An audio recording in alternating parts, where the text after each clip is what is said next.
Break के बाद आपका खैर मकदम है नाज़रीन। रणदीप सिंह सुरजेवाला मीडिया से खिताब कर रहे हैं, सीधा रुख करते हैं। ताकि पूरे देश में आपका रिकॉर्ड बन जाए। और साथियों, राजनीतिक अस्थिरता पैदा करने के लिए भाजपा मशहूर है। याद करिए, दिल्ली में भी उन्होंने एक ही विधानसभा में पहले मदन लाल खुराना जी को मुख्यमंत्री बनाया, फिर उन्हें बदलकर साहब सिंह वर्मा जी को बनाया, फिर बदलकर सुषमा स्वराज जी को बनाया। इसी प्रकार से मध्य प्रदेश में एक ही टर्म में उमा भारती जी को बनाया, बाबूलाल गौड़ जी को बनाया, फिर शिवराज सिंह चौहान जी को बनाया। कर्नाटक में एक ही टर्म में येदियुरप्पा जी को बनाया, सदानंद गौड़ा जी को बनाया, फिर जगदीश शेट्टर साहब को बनाया।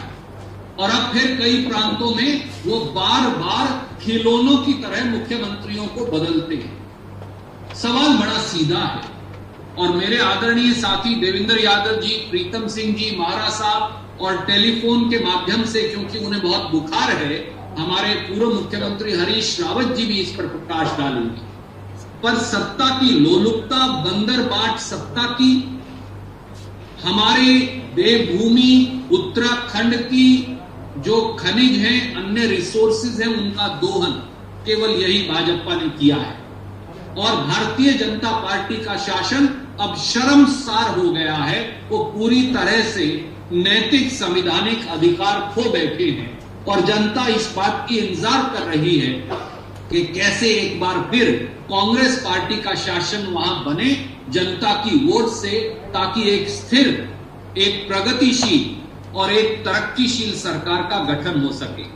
अब मैं अनुरोध करूंगा मेरे सहयोगी को कि देवेंद्र यादव जी अपनी बात कहेंगे, फिर प्रीतम सिंह जी अपनी बात कहेंगे और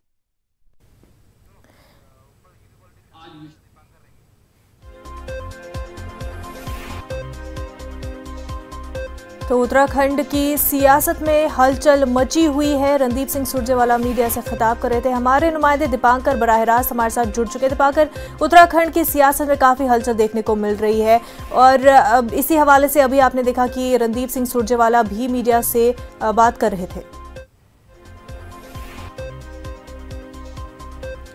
बिल्कुल, कांग्रेस सीधे यहाँ पर हमलावर है बीजेपी पर। कांग्रेस का कहना है कि बीजेपी बार बार उत्तराखंड में मुख्यमंत्री बदल रही है और अब तीसरा मुख्यमंत्री इसी गवर्नमेंट में जो 2017 में बनी, जिसके 57 विधायक थे, अभी 56 विधायक हैं, तो अब यहाँ पर बार बार मुख्यमंत्री क्यों बदले जा रहे हैं। वहीं बीजेपी के लिए आज का दिन उत्तराखंड में बहुत अहम दिन है, बहुत बड़ा दिन है। वो इसलिए कि आज बीजेपी को अपने विधानमंडल दल के नेता का चुनाव करना है और वो नेता कौन होगा, उसमें धन सिंह रावत होंगे, बिशन सिंह चुफाल होंगे या फिर कोई सांसद यहाँ पर निकल कर आएगा। तमाम कैलकुलेशंस इस वक्त उत्तराखंड में चल रही हैं। अब पर्यवेक्षक दिल्ली से रवाना हो गए हैं, जिसमें नरेंद्र सिंह तोमर भी हैं और 2 पर्यवेक्षक दिल्ली से रवाना हुए हैं। तो अब इंतजार है कि पर्यवेक्षक 11 बजे यहां पहुंचेंगे। विधायक लगभग देहरादून पहुंच चुके हैं और अब 3 बजे विधानमंडल दल की बैठक होनी है, उसमें फाइनल फैसला होगा।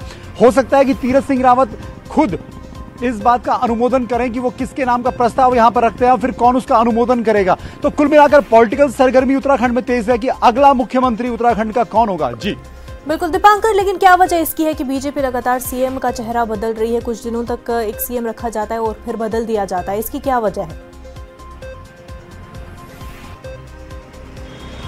बीजेपी का यह कहना है कि हमारा अंदरूनी मसला है कि हम अगर बदलाव करते हैं तो ये पार्टी का फैसला है। लेकिन अगर देखें तो त्रिवेंद्र रावत सरकार के लगभग 4 साल कंप्लीट होने वाले थे और 9 दिन पहले उन्हें मुख्यमंत्री पद से हटा दिया गया, उन्हें इस्तीफा देना पड़ा।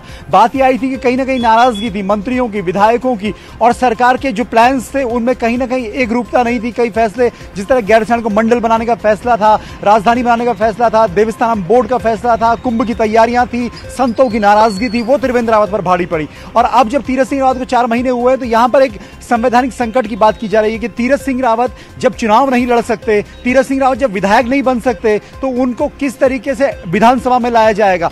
और तीरथ सिंह रावत उनका चुनाव न लड़ सकना, इसको एक वजह माना गया कि जब वो इलेक्शन नहीं लड़ पाएंगे तो मुख्यमंत्री नहीं बन पाएंगे, इसलिए उन्होंने ये इस्तीफा दिया है। और अब एक तीसरा मुख्यमंत्री उत्तराखंड को मिलने, माफ कीजिए 11वां मुख्यमंत्री उत्तराखंड को मिलने जा रहा है और इस गवर्नमेंट में ये तीसरा मुख्यमंत्री है, वो भी इलेक्शन ईयर में। जी दीपांकर, ये बताएं कि क्या जो उत्तराखंड की सरकार है वो इतनी अनस्टेबल है कि कांग्रेस और दीगर पार्टियां उसको तोड़ सके?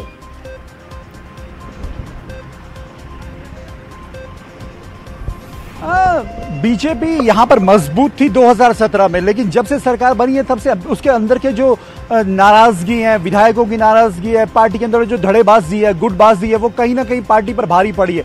और यही वजह है कि 2 बार पार्टी को यहां पर अपना मुख्यमंत्री बदलना पड़ा है। ऐसे में कांग्रेस के लिए एक बड़ा मौका यहां पर है कि वो विपक्ष के तौर पर इस मुद्दे को उठाए। और आपने देखा भी कि कल शाम में तीरथ सिंह रावत ने इस्तीफा दिया रात के 11:15 बजे, और आज कांग्रेस सुबह 9 बजे दिल्ली में प्रेस कॉन्फ्रेंस कर रही है।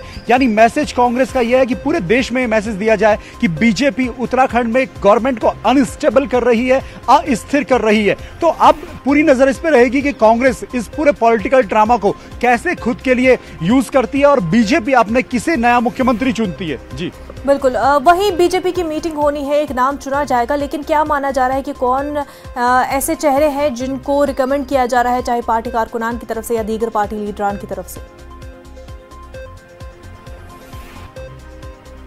चर्चाएं तमाम नामों पर हैं। चर्चाएं यहां पर धन सिंह रावत के नाम पर जो श्रीनगर से विधायक हैं, चर्चाएं यहां पर बिशन सिंह चुफाल जो डीडी हाट से विधायक हैं, खटीमा से पुष्कर धामी के नाम पर चर्चा है। तमाम कैलकुलेशंस हैं। यहां पर जातिगत समीकरण देखा जाएगा, क्षेत्रीय समीकरण देखा जाएगा। गढ़वाल मंडल से आएंगे, कुमाऊं मंडल से आएंगे, 2 मंडल है उत्तराखंड में, और उसमें फिर जातिगत प्रतिनिधित्व की बात है कि ब्राह्मण जाति से होंगे, ठाकुर जाति से होंगे। सारे कैलकुलेशन अभी बीजेपी करेगी। लेकिन बीजेपी के जो एक प्रोसेस रही है वर्क करने की, वो प्रोसेस ये रही है कि बीजेपी में जो फैसला होता है वो हाईकमान का होता है। खासतौर पर प्रधानमंत्री नरेंद्र मोदी, गृह मंत्री अमित शाह और राष्ट्रीय अध्यक्ष जेपी नड्डा, ये 3 लोग जो फैसला कर लेते हैं वो फाइनल फैसला होता है। और माना यह जा रहा है कि वो नाम लगभग फाइनल हो चुका होगा, सिर्फ उसका एक ऑफिशियल अनाउंसमेंट बाकी है। बिल्कुल, ऑफिशियल अनाउंसमेंट बाकी है और बहुत जल्द वो भी होने वाला है। दीपांकर, बेहद शुक्रिया आपका।